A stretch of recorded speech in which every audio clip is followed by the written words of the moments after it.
when you feel like people aren't understanding who you are and what you're about, connections are very difficult. So when you feel like people get you, you don't have to over explain yourself, that the people who are in your life get you and accept you as you are. Inluminance specializes in developing sensory processing sensitivity, a natural high sensory intelligence present in 30% of the population, co-creating with the power of humanity to consciously evolve towards balance. This session features trained high sensory coaches, facilitators and consultants who coach other high sensory people and partner with organizations globally. To contact them directly or to find out about our programs, please see the details in the description. Hello, my name is Fiona Fletcher, Tavernier, and welcome to the Inluminance High Sensory Intelligence podcast.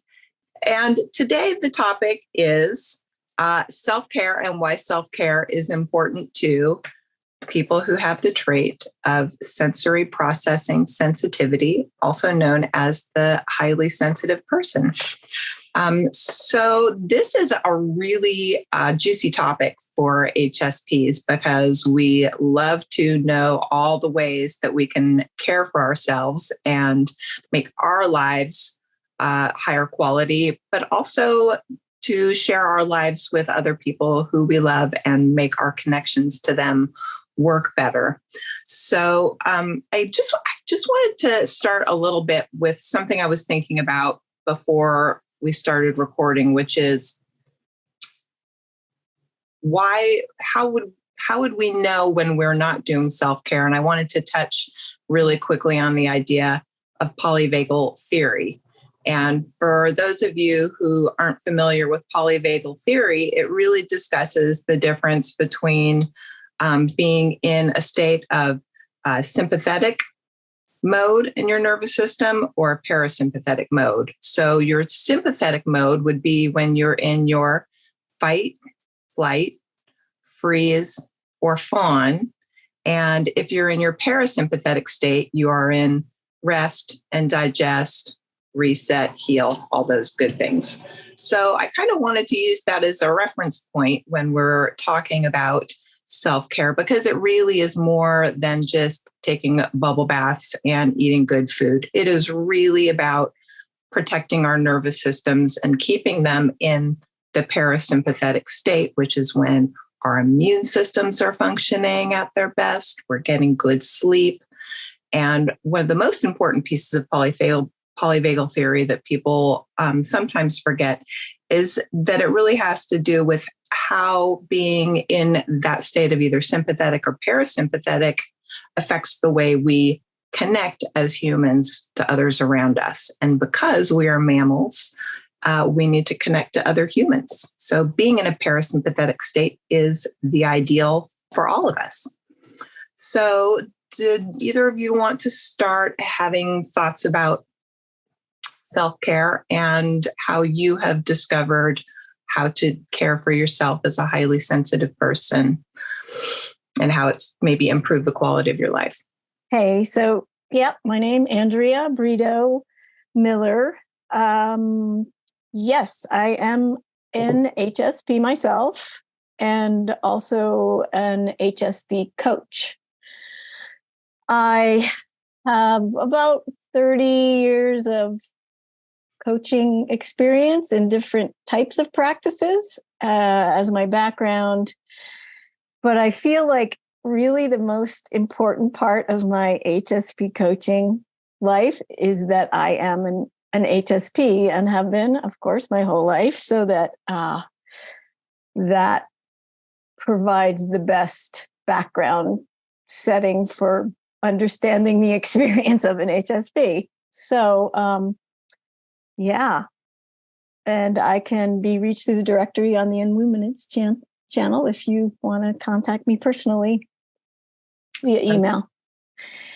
And then, what a great introduction, Fiona, to this big, giant topic of self-care and polyvagal theory. You jumped right in there with that. It's funny. I have it written on my notes here because, it's fascinating to learn more and more. As HSPs, we're curious about everything and want to know how everything works. At least I do, and most of the people I know who are HSPs do. So very cool to make that distinction about the two different phases of the autonomic nervous system.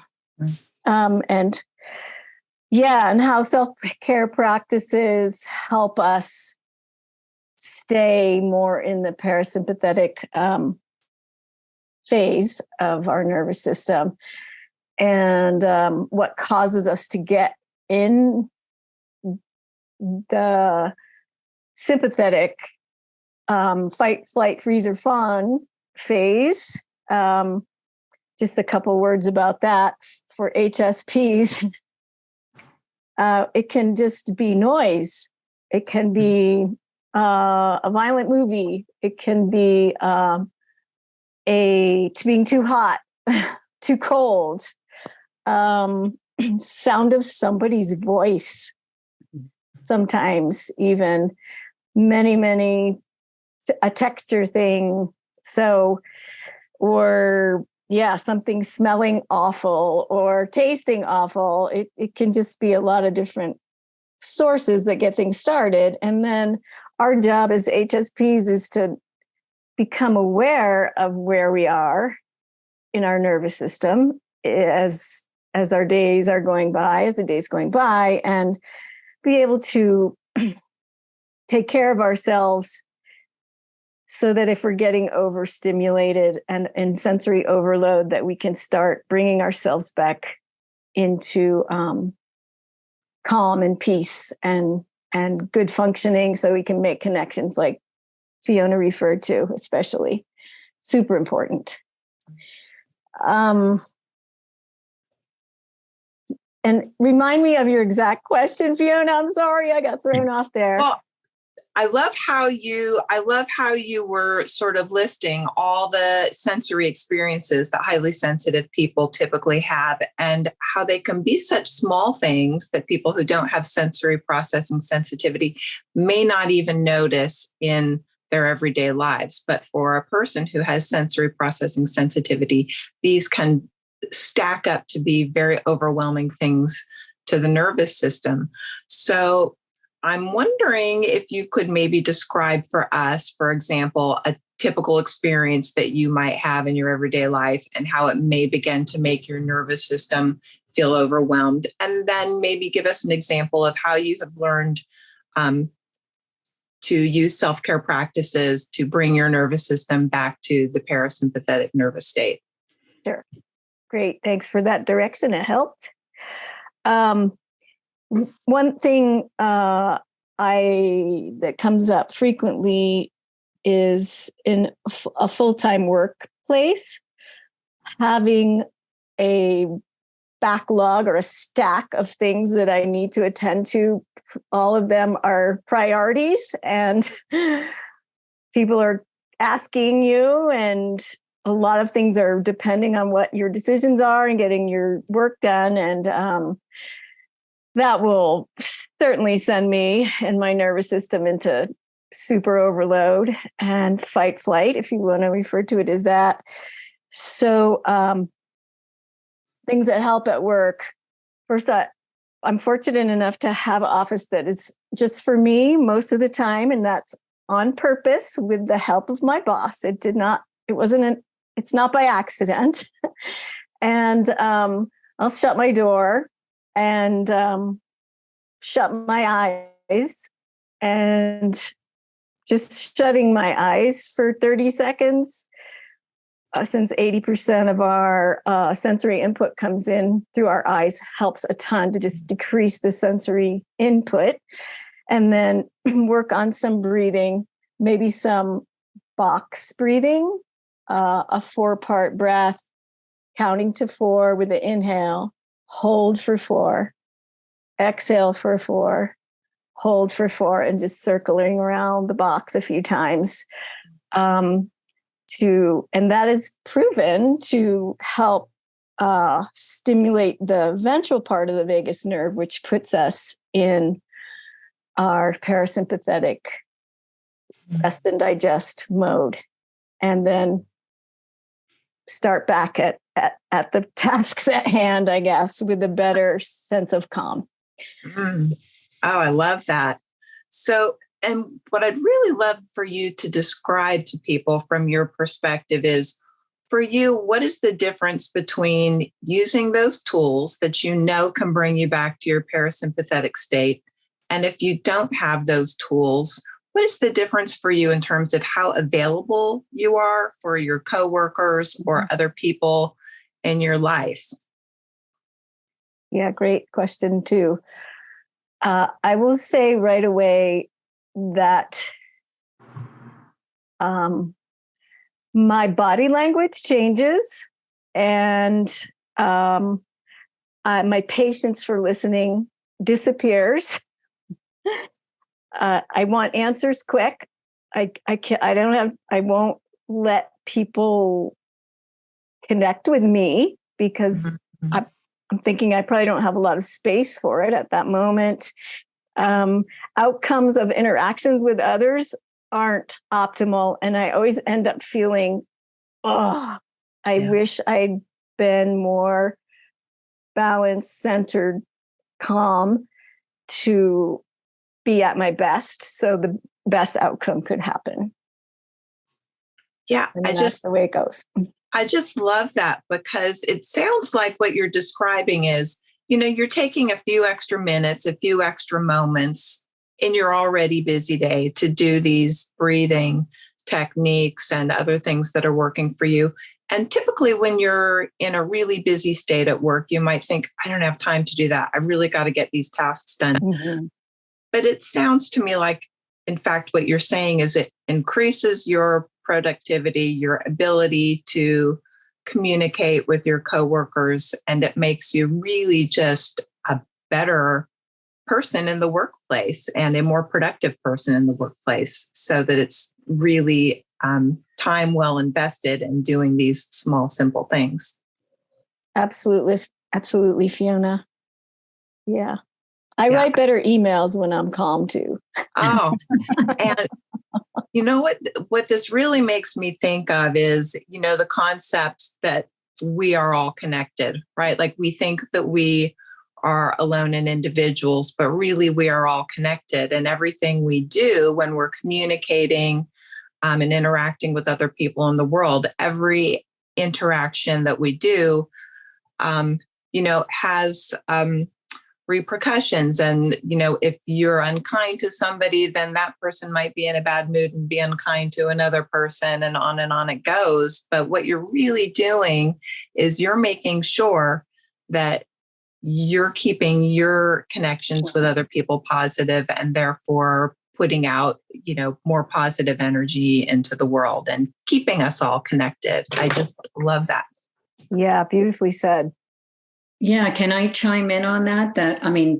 Being a relational coach, I'm Donna Chisholm, by the way. So Fiona, we won't forget to let you introduce yourself. I'm going to lose my thought if I don't say it now.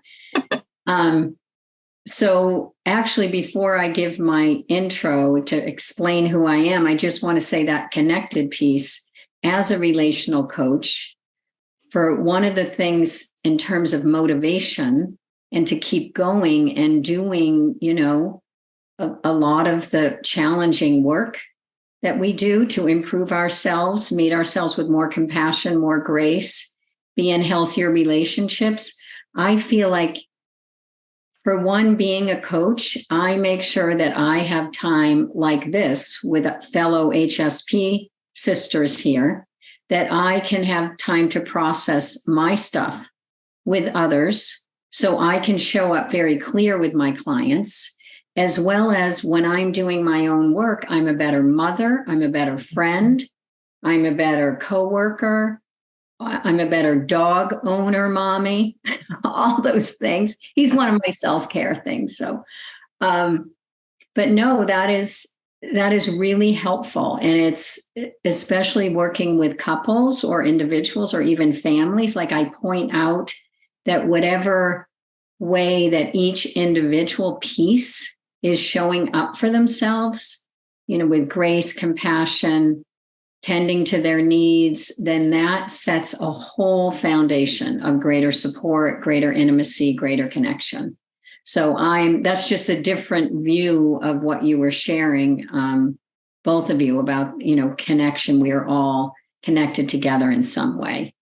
And I think I have found that really helpful through really difficult emotional times in my life, of losing family members and such, grieving processes, that to help me keep going through that. I'm a mom. I've got to get out and walk my dog. I mean, whatever, just knowing that I'm a part of something helps me with that connection piece, and it helps me heal. And I, also to share, those of us with trauma, grief, and loss, isolation is the absolute most limiting capacity. It limits our capacity to heal. We need that connection, and to know that we belong, even though we may feel alone or sad or whatever in our own emotional state, we're connected to others. So that just, I don't know, it really helps with getting through the really challenging experiences in life. Yeah, wonderful. So what I hear you saying, for you, connection to other HSPs and supportive people is of huge importance to you for your self-care and mental health, to be able to feel connected to other people who understand you. Absolutely. Absolutely. And it's a necessary, absolutely necessary. And, just speaking as an HSP, our desire and hunger for depth of connection, I believe, is stronger than those without the trait. And the importance of that, it's much more of a priority. Yeah. Do you guys agree with that? You find that experience? Yeah, there is something about the need to feel understood that I think most HSPs experience, because I think we go through large parts of our lives feeling like people don't understand us. And when you feel like people aren't understanding who you are and what you're about, connections are very difficult. So when you feel like people get you, you don't have to over-explain yourself, that the people who are in your life get you and accept you as you are. That is a beautiful situation when that happens. Can you tell us more about the kinds of tools that you've incorporated into your daily and weekly life, both in your work and in your, home and family life, that have really helped you to stay in that beautiful parasympathetic state? Absolutely. And just linking in back to my bio, because I'm a relational coach as well as a mindfulness and self-compassion teacher, yoga teacher. What else do I teach? That's enough for now. But mindfulness and self-compassion is, I would say, my greatest, most effective daily tool that I utilize. It helps with nervous system regulation, like we were talking about, and just a beautiful resource for those of you that are listening. Fiona mentioned the polyvagal theory. That's Stephen Porges, Porges. But Deb Dana, that's Deb, Dana, her ladder approach to our nervous system is, I use that regularly as a tool for myself in regulating my own system, as well as teaching clients that. So I'm not looking at striving to be in parasympathetic. I actually view that very differently. I welcome whatever place on that ladder I am, from, dorsal vagal, which is, part of the sympathetic system as well. And I check in with myself. Where am I on the ladder? Am I in parasympathetic? Or am I in sympathetic? And I just meet myself with wherever I'm at. I'm not trying to get to anything different than where I am. And that is the tool that I use to not be striving to not be in sympathetic will up my fight or flight. Instead, what I do with my mindfulness and self-compassion, I'll like allow that. I often put my hand on my heart if I'm feeling overwhelmed or out of sorts and sympathetic, whatever we want to call it. And I'll name it to tame it as a mindfulness self-compassion term. And I'll say, fear is here. Overwhelm is here. Wow, my heart is racing. I'm in sympathetic. And then I say to myself, what do you need? What do you need right now? To myself.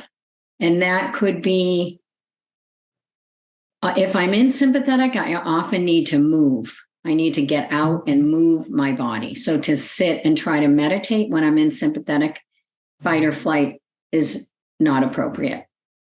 So I'll go for a walk to the river or walk in nature or look up at the sky, getting out of a closed room so I can have more, like a more wider lens of a camera. If I go outside and look up at the sky and see the expansion, whatever I'm out of sorts about just feels like it has more room. So yeah, a lot of hand on the heart, naming what emotion I'm feeling, what nervous system state I'm in, and asking myself, what do you need right now? And to just let me share just recently, I had to have a house repair that is costing an enormous amount of money, stressing me out. And then my son is getting ready to kind of go back to college and such. And so I have really been in a state of sympathetic, I'd say for several days now. I go in and I go out and I say, wow, I validate, this is a really stressful time for you. I feel you. There's fear here, there's worry, there's responsibility. I mean, whatever is here, I just allow it and I feel it in my body. And then I'll put my hand, typically in my heart, solar plexus, belly, and feeling those emotions within my body. And then offering nurturing and compassion and, basically saying, I got this. It's okay to be afraid. It's okay to be overwhelmed. It's okay to be in, fight or flight. This is where you are right now. So, yeah, but just that distinction for me is really important. And I've found it more effective with myself as well as my clients, is to not trying to get to some place different than where we are at that moment. And I really believe that if I am trying to get into parasympathetic, to ease, trying to go and to not acknowledge the truth of what I'm feeling, then that's counterintuitive. It doesn't work. So allowing myself to be in whatever nervous system state, whatever emotional state, meeting myself there, validating, giving it space, nurturing, and then allowing it to digest. It sounds so simple. It's not at all. But I would say, my tools when I'm dysregulated or overwhelmed is that mindful self-compassion piece. My dog, nature, quiet, retreating from overstimulation.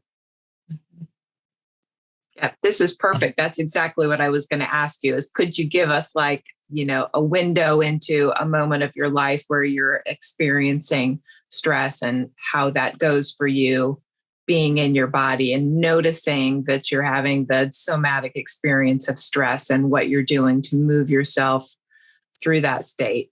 So it sounds like what really works for you is this allowing of the pendulation between the two states. So the idea being that you can widen your window of tolerance for stress, if you're allowing yourself to pendulate back and forth between allowing a little stress and feeling yourself manage it. And then when you've had too much, knowing when you need to stop and, get yourself out of the situation. Yeah, I mean, that's definitely a way to look at it. But what I would say, what works better for me is meeting myself with the truth of whatever I'm feeling or whatever state I'm in. Mm-hmm. So it's not, I love the window of tolerance thing. That's, I mean, certainly titrating, minimizing. I can say, how much of this angst and worry do I want to be with right now? I can choose how much of that comes in to allow me to digest it, but it's basically just allowing myself to be in my truth all day. That is like, I can maybe want to be feeling something different than I am, but I'm not. I go, okay, this is what I'm feeling. Yeah, it sounds like a wonderful way. You're not self-judging. You're not saying, oh, why am I not managing this better? You're accepting yourself that this feels stressful in this moment, and this is where I am, and I'm going to move through it the best way I can. So self-compassion opposed to self-judgment, accepting where you are in this moment.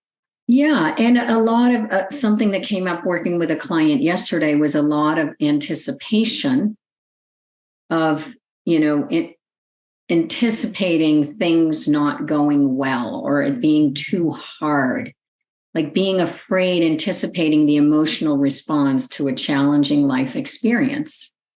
And so I worked with her on just allowing herself to be anxious, allowing herself, this is your truth. I know you don't want to be this, but just allowing that will dissipate that anticipation, because the anticipation is our fear that we're not going to be able to meet our own emotional needs. Mm-hmm. Right? I mean, that is for me. I don't know if you guys can relate to that, but I can, in the past, have felt like, wow, this situation is going to be so hard. I don't know how I'm going to get through it. Now I don't feel that way. I feel I will get through it. I know how to get through it. I face it. I'm with the truth of my emotional state, nervous system state, experience, whatever is happening. And then if I can do that, I'm not so afraid of the anticipation.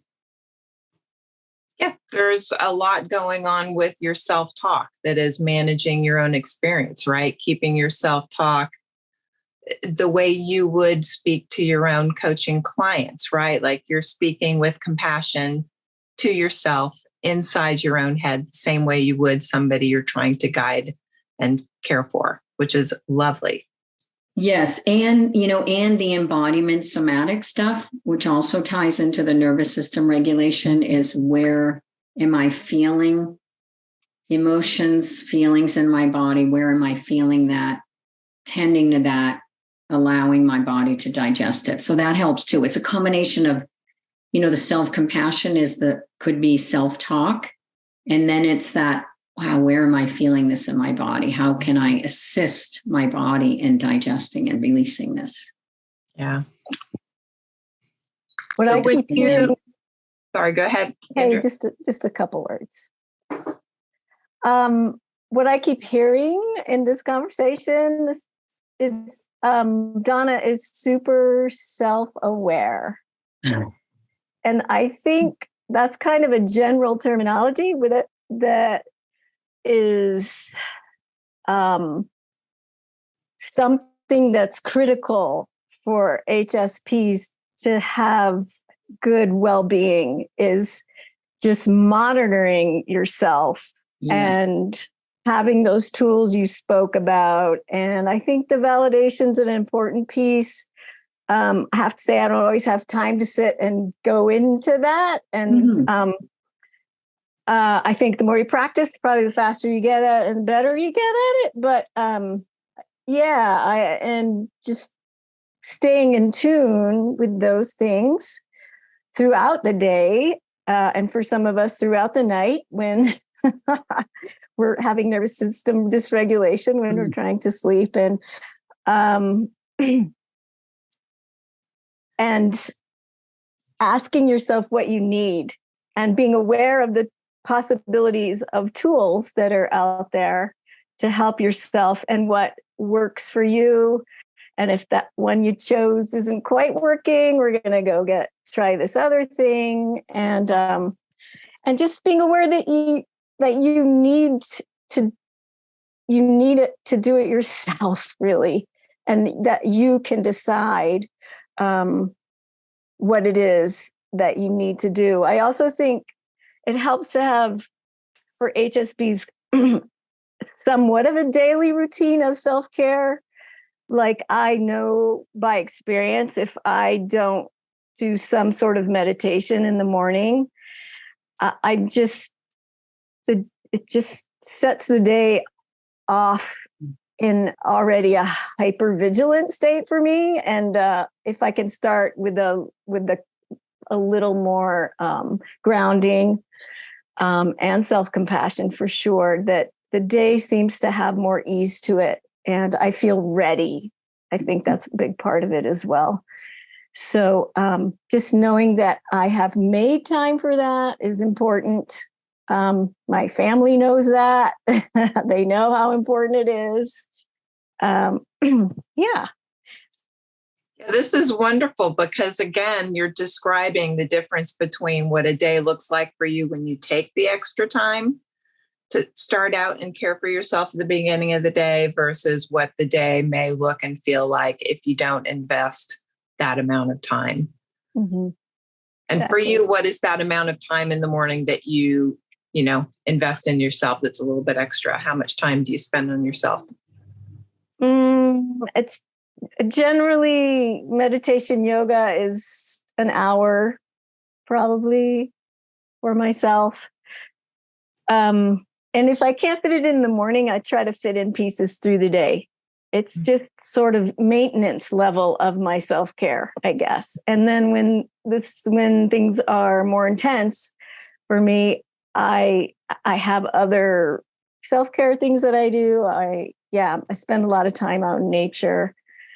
And whether it's on my bike, I decide every day, am I going to walk today or am I going to ride my bicycle or am I going to go for a swim? I just, like Donna was referring to, I tune into how I'm feeling.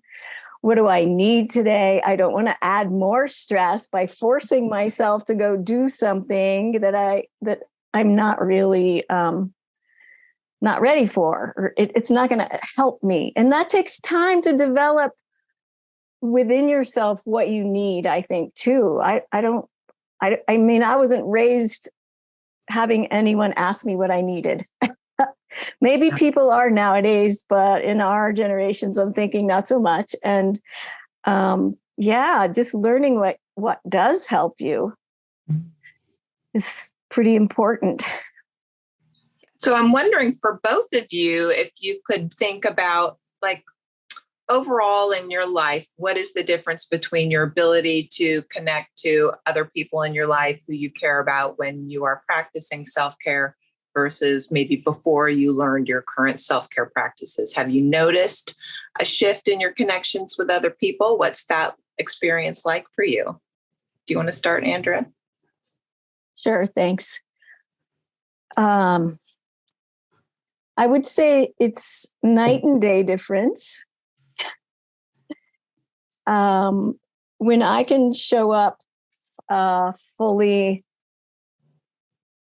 calm and connected to myself, really, and valuing myself, and trusting that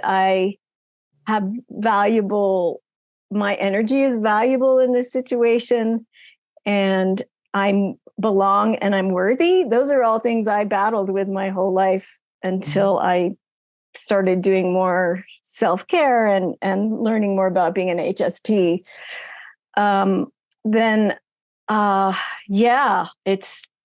Things tend to go well. And I have patience and space and holding that safe space for the other person. Just realizing that as HSPs, we have that quality naturally in us. As far as I know, everyone I've ever met does. But how valuable that is in our world, no matter who you're interacting with. I think everyone that interacts with us can feel it. And just being in a nervous system state where you can have that safe space available is with in your interactions, and being aware of that is really, really life-changing. Yeah. Life-changing is huge. Wonderful. Mm-hmm. Donna?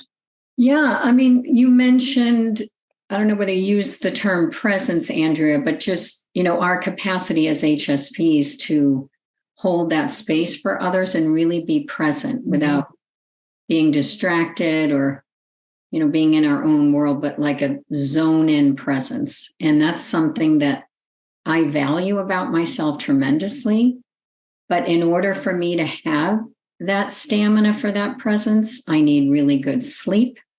I need to, eat throughout the day. I need to get out in nature. I need to do my meditation. And, like I call them temple conditions. Some of you have heard me say that. Like, I need those temple conditions. So for my ability to hold that sense of presence and deep level caring and processing with others, I need all those other things. And when I'm not doing that, I really change who I'm around.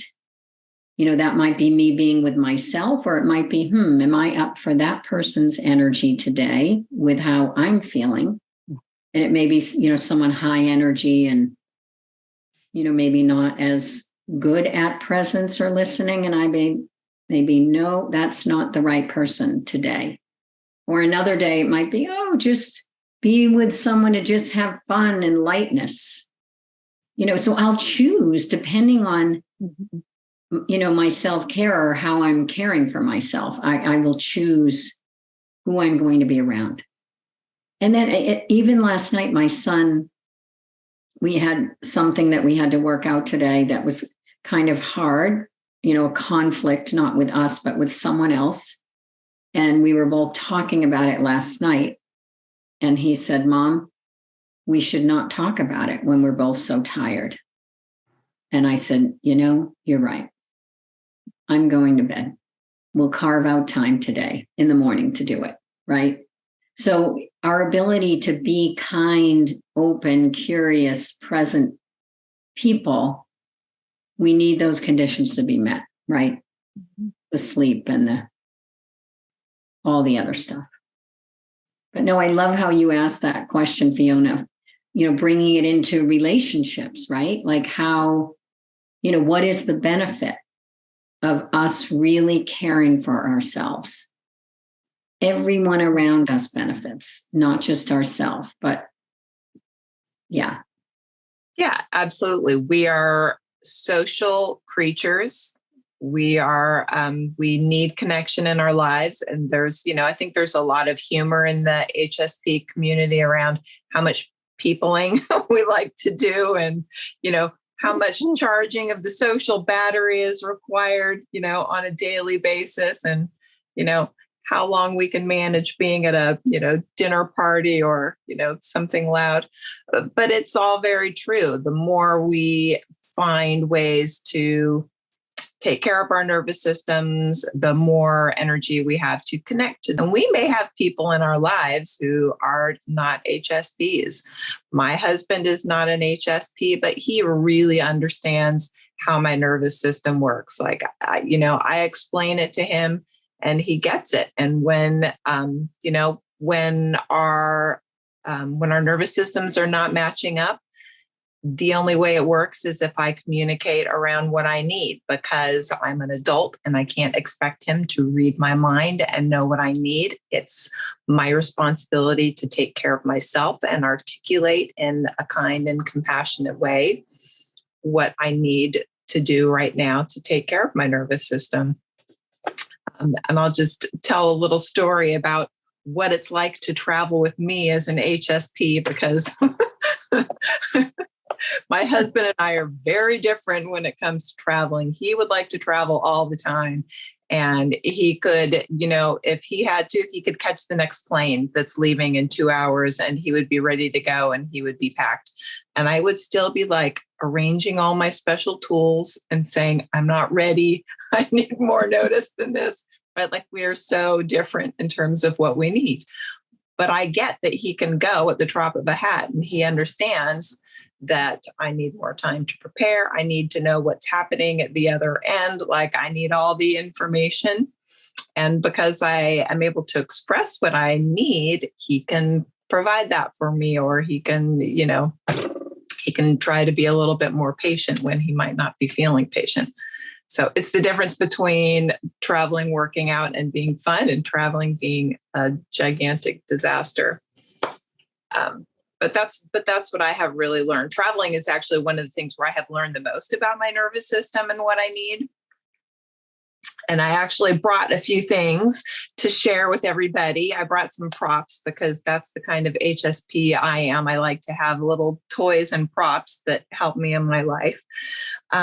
So the first one I wanted to show you is this cool little thing, which is called the EM Wave. And it's a little device that you can connect to your finger, and you can find out what your heart rate variability is from moment to moment.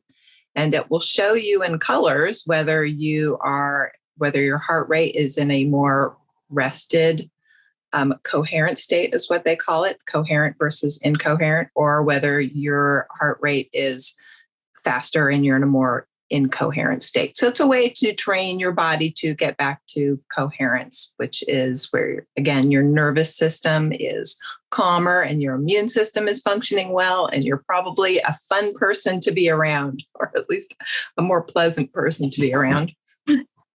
And here's my other thing that I always bring when I travel, which is my personal massage ball. You ever seen? Yeah.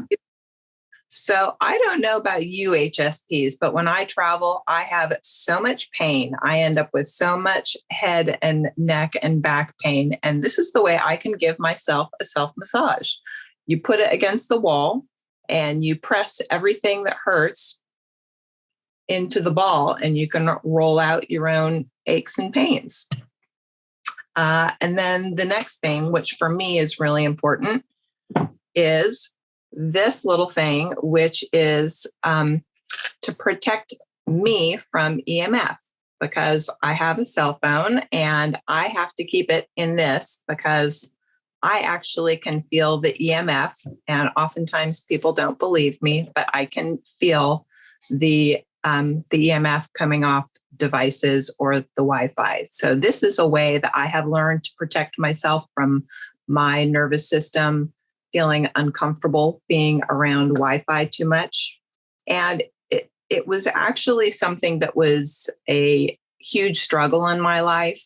I had been sitting at a desk where I was in front of the Wi-Fi all day long. Literally, it was in front of my face.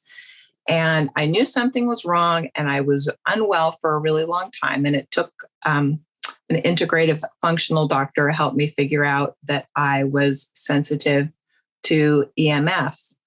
And probably the thing that was most difficult about it was feeling like people in my life didn't believe me and didn't support me. Mm-hmm. And I was made to feel like it was in my head and that no one could possibly be sensitive to EMF. And you can. It's a small percentage of the population, but I am one of those people who's very sensitive to being around these devices. So I don't need to over-explain myself, is what I have learned. I take care of myself, and I take care of myself quietly, and I don't need other people to believe that I need this to take care of myself. And the people who are important to me in my life support me and understand me, and we don't discuss it. But so that's one of the most important things that I do in my life, in addition to other things like keeping the Wi-Fi turned off most of the time, and or having covers on the Wi-Fi if it does need to be on. So those are some of the most important things that I use to practice my self-care. And as you both have shared, the difference between who I am and how I can connect to the people I love is totally different. When I'm taking care of myself, I'm open. I have a good sense of humor. I can go with the flow. I can be fun. And when I am not taking care of myself, when I'm not sleeping enough, when I'm not eating every 2 hours and covering my Wi-Fi, I get cranky, I get irritable, and I'm just not as much fun. My humor disappears, it evaporates. So yeah, I think that's, it's an important thing to think about is being more true to ourselves. Like who is your real self, who you're here to share with people. And for me, that's my goal, is to be, as close to that as possible.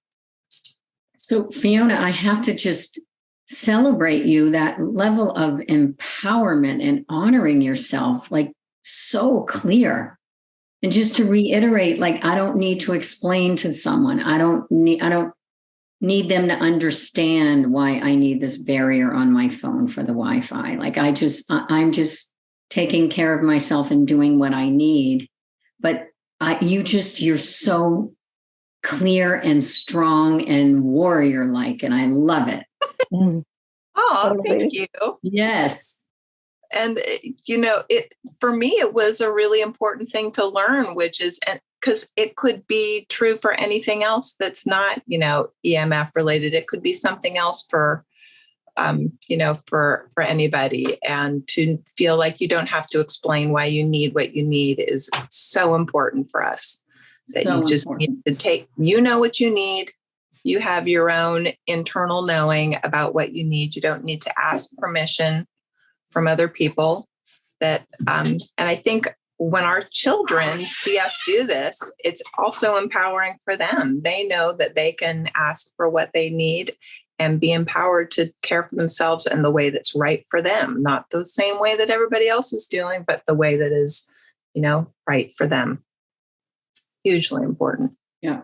And just what you said, mentoring that, right? Like mentoring that to our kids or, whoever we're around, just without over explaining, just caring for ourselves and letting go of, we need to be understood. I mean, it's nice to be understood, but, there's certain things that people aren't going to understand with the sensitivities that we have. I mean, something that just came to me is, this happens a lot, overhead lights. I don't have overhead lights in my house. I don't like them.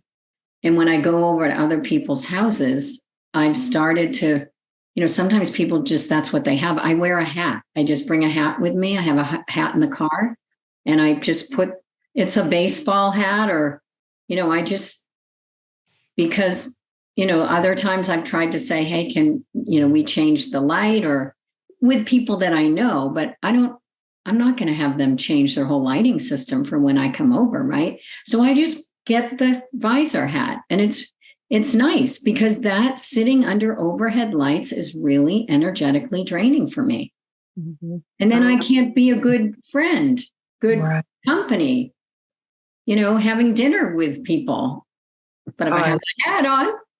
Yeah. Oh, I love this so much. I love that one, Donna. Andrea, do you have anything like that?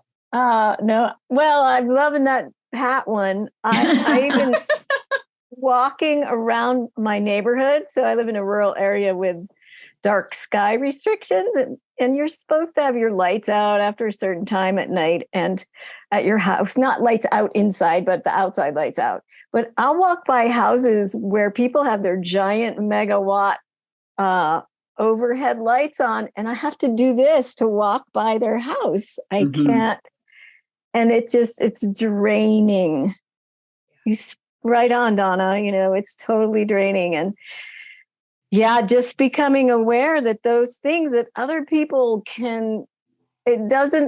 obviously the people that live in that house with the lights where I go like this and your friends doesn't bother them. Exactly. And yeah, it's amazing.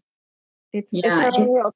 And I also wanted to add that, they approximate anywhere from 30 to 15% of the human population have high sensory processing, and the more we are examples of self-care in all the settings we're in, the more it will empower others to take care of themselves. And just, I'm always a big picture girl. I always want the energy on the planet to change and be more positive and more connecting instead of isolating and divisive. So, hey, let's go for it, right? By example, and empower others. I love that. And also, honoring our sensitivities, but modifying. Like, something else that I just thought of is that I get motion sickness driving. So if I'm not driving, I get car sick. So I'm miserable for the whole time. So I basically always drive. Mm-hmm. And I say to people, I need to drive because I will get car sick. And some of them are like, some want to believe it, some don't, whatever. And I'm like, it's the way it is. But I can drive and we can go have a good time.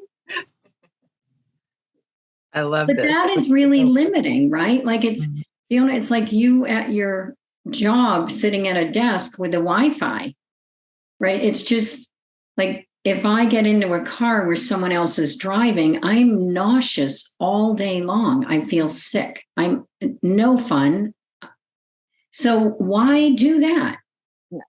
But I'm also just naming that to really honor the level of our unique sensitivities, that it does take more and it can be inconvenient and it just takes more effort, but it's really important. And I love what you said, Andrea, about, mentoring that big picture girl, like just if one person is really caring for themselves, the impact on others is huge. And why not just say, hey, I need Wi-Fi protection. Hey, I need to drive. Hey, I need a hat on my head. Yeah.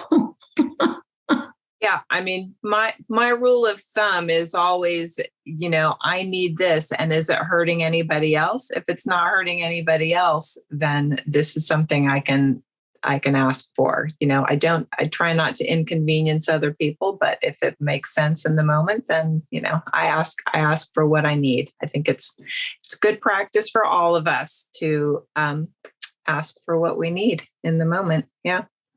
And that as HSPs, we care so much of others. So I heard you say, not wanting to inconvenience others, right? Like that can be really hard for us as HSPs. Yeah. Like me with having to take another car. Well, I know that may be inconvenient, but boy, I'm not going to sacrifice my own feeling sick for, to make it more convenient for people. Yeah. So, but just to acknowledge it's not as easy for us as HSPs because we care so much of others. And I mean, I know I want to be adaptable. I want to not inconvenience people. I mean, that's just not the intention. The intention is just caring for what I need so I can show up. One of the things I always think about is that, Willow has said in several of his podcasts how the trait of high sensitivity is really meant to be protective for the human species. So when you think about it in terms of the things we are sensitive to are perhaps things that are not good for our species in general, but we may be detecting things that most people are not feeling, but that we are more sensitive to them because it may be something that's not safe. So, I think that can apply to a lot of things. But once upon a time, if we were, living a more tribal experience, we would have been the people who could smell and taste and sense things that other people couldn't. And so we had more information that could protect the tribe and protect the species. So I always think of it kind of through that filter. Like, yeah, that's cool. Mm-hmm. I like that. Yeah. Very good. All right. Is there anything else you guys wanted to add before we wrap up? No, we have covered everything self-care. Andrea, were you going to say something? I was just going to go on. We could go on for days, but Go for it, Andrea.